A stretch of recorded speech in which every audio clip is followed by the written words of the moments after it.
BJP বিশ্বাসঘাতকের দল। পশ্চিমবঙ্গে BJP প্রার্থী তালিকায় নেই মিঠুন। নব্য আদি অভিবাসী ঝামেলায় পশ্চিমবঙ্গে ভোট কমবে বিজেপি। মমতার হয়ে প্রচারণায় নামতে চান কেজরিওয়াল। পশ্চিমবঙ্গ নির্বাচনকে যুদ্ধ বললেন কাশ্মীরের সেই কমান্ডার। প্রিয় দর্শক, এতক্ষণ শুনছিলেন সংবাদ শিরোনাম। এখন জানাবো বিস্তারিত। সবার আগে সর্বশেষ আন্তর্জাতিক সকল নিউজের আপডেট পেতে আমাদের চ্যানেলটি সাবস্ক্রাইব করে পাশেই থাকুন। বিজেপি বিশ্বাসঘাতকের দল। পশ্চিমবঙ্গ জয়ের লক্ষ্যে চমকপ্রদ ইশতেহার প্রকাশ করেছে বিজেপি। চাকরিতে নারীদের জন্য 33% কোটা সংরক্ষণ, গণপরিবহনে বিনামূল্যে যাত্রা থেকে শুরু করে সরকারি কর্মচারীদের জন্য নতুন বেতন কমিশন সহ একের পর এক অত্যাশ্চর্য প্রতিশ্রুতি দিয়ে শোরগোল ফেলে দিয়েছেন বিজেপি। এবার বিজেপির সেই ইশতেহারকে বিশ্বাস না করতে পশ্চিমবঙ্গবাসীকে আহ্বান জানিয়েছেন তৃণমূল নেত্রী মমতা ব্যানার্জি। সম্প্রতি পুরুলিয়াতে সভা করে পুরো অঞ্চল পাল্টে দেওয়ার দাবি করেছেন দেশটির প্রধানমন্ত্রী নরেন্দ্র মোদী। এদিন সেই পুরুলিয়া থেকেই মমতা বলেন, ত্রিপুরা আসামের ইশতেহার দেখুন বিজেপির, সেখানে সবাইকে স্থায়ী কর্মী করবে বলেছিল, কিন্তু কিছুই হয়নি। ইশতেহারে ওরা যা বলবে করবে না, এখন বাংলায় এসে শুধুই মিথ্যে কথা বলে বেড়াচ্ছে। বিজেপিতে মেয়েদের কোনো সম্মান নেই, মিথ্যে স্বপ্ন দেখাচ্ছে। বলেছিল 15 লাখ টাকা দেবে, দিয়েছে। বিজেপিকে বিশ্বাস করবেন না, ওরা বিশ্বাসঘাতকের দল। দানব দৈত্য রাবণ থেকে সাবধান। এখানেই শেষ নয়, বরং বিজেপির নির্বাচন জিততে কারসাজিও করছে বলে অভিযোগ জানান মমতা। তিনি বলেন, ওরা নির্বাচনে জিততে টাকা ছড়াচ্ছে। নির্বাচনের আগে টাকা দিয়ে বলবে বিজেপিকে ভোট দে। এটা কিন্তু ওদের টাকা নয়, সাধারণ মানুষের টাকা। কোটি কোটি টাকা ওরা চুরি করেছে। এই টাকা দিয়ে ভোট দেবেন না। ভোট মিটলেই দেখবেন সব পালাবে আর আসবে না। তার আগে মানুষে ভেদ তৈরি করবে, বিশ্বাস করবেন না।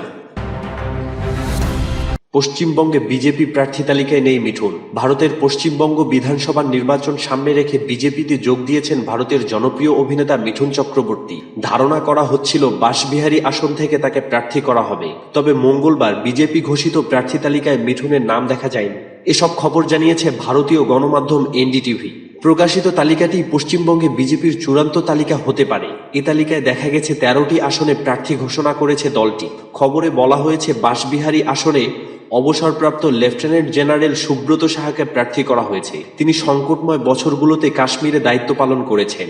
বিজেপি সূত্র আগে বলেছিল 7 মার্চ কলকাতায় ব্রিগেড প্যারেড গ্রাউন্ড সমাবেশে প্রধানমন্ত্রীকে নরেন্দ্র মোদীর সঙ্গে মঞ্চ ভাগ করে নেওয়ার পর থেকেই মর্যাদাপূর্ণ দক্ষিণ কলকাতার আসনটি ফাটাকেস্টর জন্য উন্মুক্ত রাখা হয়েছিল।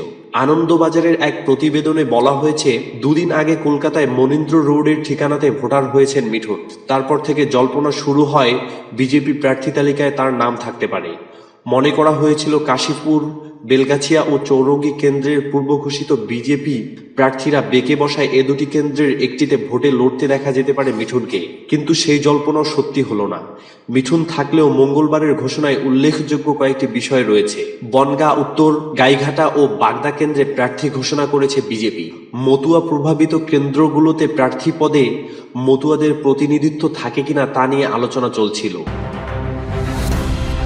নব্য আদি অভিবাসী ঝামেলায় পশ্চিমবঙ্গে ভোট কমবে বিজেপি। আমরা আদি ও নব্য বিজেপির অনেক কথা প্রচুর শুনেছি, কিন্তু মালদহে পা দিয়ে অভিবাসী বিজেপি শব্দটা প্রথম শুনি। আদি অর্থ যারা গোড়া থেকে বিজেপি করছেন, তাদের অনেকেই সংঘ পরিবারের প্রশিক্ষণ পাওয়া ও নিয়মিত শাখায় গিয়েছেন। নব্য মানে তৃণমূল, কংগ্রেস, সিপিএম থেকে যারা বিজেপিতে এসেছেন এবং গুরুত্বপূর্ণ পদ পাচ্ছেন বা প্রার্থী হচ্ছেন। আর অভিবাসী হলো যারা পশ্চিমবঙ্গের বাইরে থাকেন, ভোট এলে প্রার্থী হয়। ইংরেজ বাজারে প্রার্থী শ্রীরূপা মিত্র চৌধুরীকে দলের নেতাকর্মীদের একাংশ বলছেন তিনি অভিবাসী বিজেপি। অভিযোগ করা হয়েছে তিনি প্রার্থী হলে মালদহে আসেন, লোকসভা ভোটে প্রার্থী হয়েছিলেন, হেরে আর মালদহে আসেননি।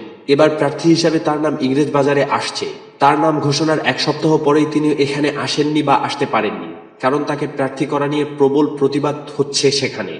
পশ্চিমবঙ্গের অনেক জেলাতেই নতুনদের প্রার্থী করা নিয়ে গোলমাল কম হচ্ছে না। প্রতিবাদ, বিক্ষোভ, দলের পদ ছাড়া, দল ছেড়ে দেয়া, বিজেপি অফিস ভাঙচুর, রাস্তায় টায়ার পোড়ানো সবকিছু হয়েছে এলাকাগুলোয়। দমদমে একসময় 2 বার লোকসভা নির্বাচনে জিতেছিলেন পরলোকগত বিজেপি নেতা তপন শিকদার। তার ওই এলাকায় ভালো প্রভাব ছিল। তার ভাইপো সৌরভ বিজেপি করেন, কিন্তু তিনি প্রার্থী হতে পারেননি। ক্ষোভে তিনি দলের সব পদ ছেড়ে দিয়েছেন। কয়েকজন নেতা তো দলেই ছেড়ে দেওয়ার কথা ঘোষণা দিয়েছেন। মালদহে বিজেপিতে আদি নব্য অভিবাসীদেরকে বিরোধ তীব্র হয়েছে। এই ঝামেলার জেরে শ্রীরূপা এবং ইংরেজবাজারে পৌঁছাতে পারেননি বলে দলের নেতাদের একাংশ জানিয়েছেন। বিজেপি সেখানে দেয়াল দখল করে পদ্মফুল রেখেছে, কিন্তু শ্রীরূপ মিত্র চৌধুরীর নামে দেয়াল লিখন হয়নি বললেই চলে। বিজেপির জেলা সভাপতি গোবিন্দ মণ্ডল বলেছেন, মালদহে কিছু জায়গায় গোলমাল হয়েছে, এটা ঠিক, তবে এখন আর হচ্ছে না। এই গোলমাল বিজেপির সংস্কৃতির সাথে যায় না, কর্মীরাও তা বুঝতে পেরেছেন। বোঝা যাচ্ছে ক্ষোভ বিক্ষোভ যথেষ্ট, এর জন্য ভোট কম হবে বলে বিজেপির নেতারাই মনে করছেন। এটা নিয়েও দুই রকম তত্ত্ব আছে। কিছু বিশেষজ্ঞের মতে ক্ষোভ বিক্ষোভ হয়, কিন্তু শেষ পর্যন্ত তা মিটে যায়, ভোটে তার প্রভাব পড়ে না। লোকসভা নির্বাচনেই তার প্রমাণ, তখনও প্রার্থী নিয়ে ক্ষোভ ছিল, কিন্তু তার প্রভাব ভোটে পড়েনি। কিছু বিশেষজ্ঞ মনে করেন লোকসভা ও বিধানসভার হিসাব আলাদা। বিধানসভায় একটু জনপ্রিয় নেতা অনেক হিসাব বদলে দিতে পারেন, আর বিজেপি হলো কর্মী নির্ভর দল, সেখানে কর্মীরা বসে গেলে দল বিপাকে পড়তে বাধ্য। মমতার হয়ে প্রচারণায় নামতে চান কেজরিওয়াল। পশ্চিমবঙ্গের বিধানসভা নির্বাচনকে ঘিরে মুখ্যমন্ত্রী মমতা ব্যানার্জির পাশে দাঁড়িয়েছেন দিল্লির মুখ্যমন্ত্রী অরবিন্দ কেজরিওয়াল ও ঝাড়খণ্ডের মুখ্যমন্ত্রী হেমন্ত সোরেন। মমতার আমন্ত্রণ পেলেই তৃণমূলের হয়ে প্রচারণায় দিল্লি থেকে কলকাতায় পৌঁছে যাবেন অরবিন্দ কেজরিওয়াল। তৃণমূলের হয়ে প্রচারে নামতে কেজরিওয়াল ছাড়াও আম আদমি পার্টির নেতা মনীষ সিসোদিয়া সহ অন্যান্য নেতারা প্রস্তুত রয়েছেন। একই ইচ্ছা প্রকাশ করেছেন ঝাড়খণ্ডের মুখ্যমন্ত্রী হেমন্ত সোরেনও। তিনি পশ্চিমবঙ্গে তৃণমূলের হয়ে প্রচার করতে চান বলে জানিয়েছেন খবর সংবাদ প্রতিদিনের।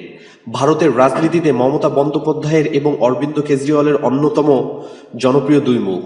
বারবার নানা ইস্যুতে একে অপরের পাশে দাঁড়িয়েছেন তারা। কখনো কলকাতায় মমতার মঞ্চে উপস্থিত হতে ছুটে গিয়েছেন কেজরিওয়াল। গত বছরের শেষের দিকে আইপিএস অফিসারদের বদলি ইস্যুতে কেন্দ্র রাজ্য সংঘাতে মুখ্যমন্ত্রী মমতা বন্দ্যোপাধ্যায়ের পাশে থেকেছেন তিনি। আবার মমতাও কেজরিওয়ালের পাশে থাকার বার্তা দিয়েছেন বারবার। পশ্চিমবঙ্গ নির্বাচনকে যুদ্ধ বললেন কাশ্মীরের সেই কমান্ডার। পশ্চিমবঙ্গের বিধানসভার নির্বাচনকে যুদ্ধ বলে আখ্যায়িত করেছেন কাশ্মীরের ভারতীয় সেনাবাহিনীর কোর কমান্ডার হিসেবে দায়িত্ব পালন করা অবসরপ্রাপ্ত লেফটেন্যান্ট জেনারেল সুব্রত সাহা।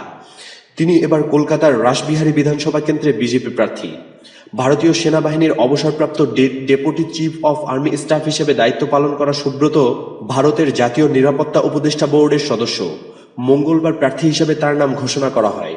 সুব্রত সাহা বলেন, সেনাবাহিনীর কেউই হারের ভয় পায় না, সবসময় অফিসার ও জওয়ানরা লড়েন জেতার জন্য।